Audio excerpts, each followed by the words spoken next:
अस्सलाम वालेकुम नाज़रीन, गिरदो पेश पर आज की वीडियो के साथ मैं हूं रज़वीन रज़ी। अगर आपने अब तक हमारा चैनल सब्सक्राइब नहीं किया तो इसे सब्सक्राइब कीजिए और बेल आइकन को क्लिक कीजिए ताकि हमारे अपडेट्स आप तक पहुंचते रहें।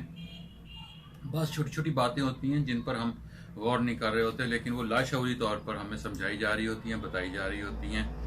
और बाज़ लोगों को उनका इदराक भी नहीं होता कि ये सब कुछ क्यों हो रहा है, लेकिन वो गैर महसूस अंदाज में ये सब कुछ कर रहे होते हैं। और हमने बचपन में हमारी नस्ल के जो लोग थे, हम बचपन में रोज़ाना सुबह स्कूल में दुआ पढ़ा करते थे। लब पे आती है दुआ बन के तमन्ना मेरी, ज़िंदगी शम्मा की सूरत हो खुदाया मेरी। फिर हमने इलामा इकबाल को पढ़ा और खुदा बंदे से खुद पूछे बता तेरी रज़ा क्या है, खुद ही को कर बुलंद इतना कि हर तकदीर से पहले खुदा बंदे से खुद पूछे बता तेरी रज़ा क्या है। और खुदा ने आज तक उस कौम की हालत नहीं बदली, न हो जिसको ख्याल आप अपनी हालत के बदलने का। ये चीज़ें, ये मामलात हम बचपन से ये अशार भी पढ़ते आए और एक दूसरे को खुदा हाफिज भी कहते रहे। फिर एक ज़माना आया जब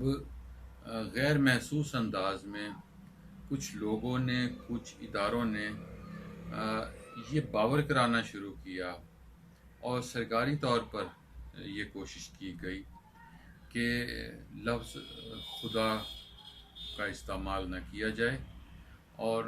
खुदा का लफ्ज़ जो है वो इस्तेमाल करना दुरुस्त नहीं है। खुदा तो कुफ़ार के भी होता है, काफरों का भी होता है। खुदा तो आतिश परस्तों का भी था, खुदा तो और बहुत सारे मज़ाहिब में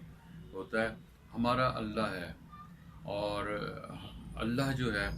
वो उसका चूँकि ज़िक्र कुरान पाक में मौजूद है, सो हमें अल्लाह का लफ्ज़ इस्तेमाल करना चाहिए और खुदा का लफ्ज़ इस्तेमाल नहीं करना चाहिए। ये बहस जब शुरू हुई तो बहुत सारे लोगों ने बग़ैर किसी तहकीक के, बग़ैर सोचे समझे इस बात पर यकीन भी करना शुरू कर लिया कि हम आज तक जो कुछ कहते आए थे वो गलत था। या इवन इलामा इकबाल जैसे बड़े शायर ने भी और दीगर बहुत से शुरा ने, क्योंकि इससे पहले तो खुदा का लफ्ज़ ही इस्तेमाल हुआ हमें शायरी में, और सिर्फ इकबाल ने ही नहीं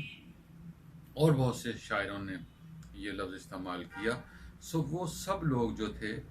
वो, अगर हम ये कहें कि ये समझ लिया गया कि उनकी शायरी गलत है और वो गलत कहते आए आज तक, और उन्होंने गैर महसूस अंदाज में अल्लाह को नज़रअंदाज किया और खुदा को परवान चढ़ाने की कोशिश की। लेकिन जब आप इन चीज़ों की डेप्थ में जाएं तो फिर ये महसूस होता है कि ये सब कुछ उस वक्त शुरू हुआ और उस वक्त परवान चढ़ाया गया जब सऊदी अरब और ईरान की लड़ाई शिद्दत इख्तियार की,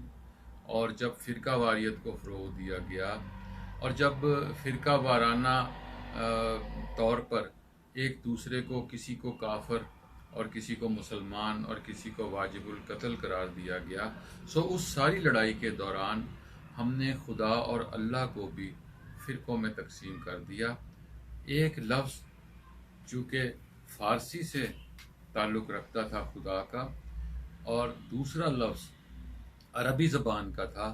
लिहाजा हमने ये फ़ैसला कर लिया कि जो लोग फ़ारसी का लफ्ज़ इस्तेमाल कर रहे हैं वो गलत कर रहे हैं और जो अरबी का लफ्ज़ है वो वही दुरुस्त है। हम इस दुरुस्त और गलत की बहस में नहीं पड़ना चाहते, ना हम इस पोजीशन में हैं कि हम कोई फतवा दे सकें, लेकिन हम सिर्फ ये कहना चाहते हैं